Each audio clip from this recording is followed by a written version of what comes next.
So முதல்ல என்ன பண்ணோம்னா மிக்ஸி ஜாரில் தேவையான அளவுக்கு புதினாவை தொடர்ந்து தேவையான அளவுக்கு கொத்தமல்லி அண்ட் கருவேப்பிலை இதெல்லாம் போட்டு மிக்ஸி ஜார் ஃபுல்லாக ஆயிடுச்சு அப்படிங்கிறதுனால முதல்ல அதை பிளெண்ட் பண்ணிக்கிட்டோம்.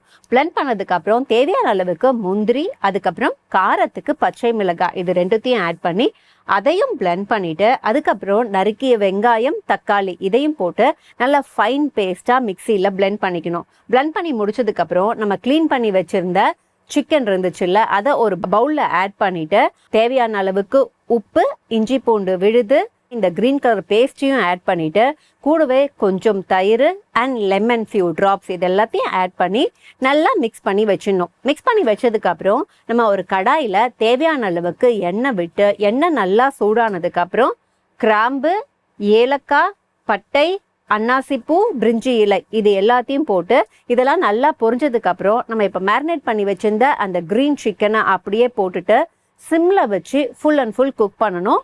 அண்ட் குக் பண்ணி எடுக்கும்போது நமக்கு என்ன கன்சிஸ்டன்சியில் இருந்துச்சுன்னு நீங்கள் பார்த்தீங்க.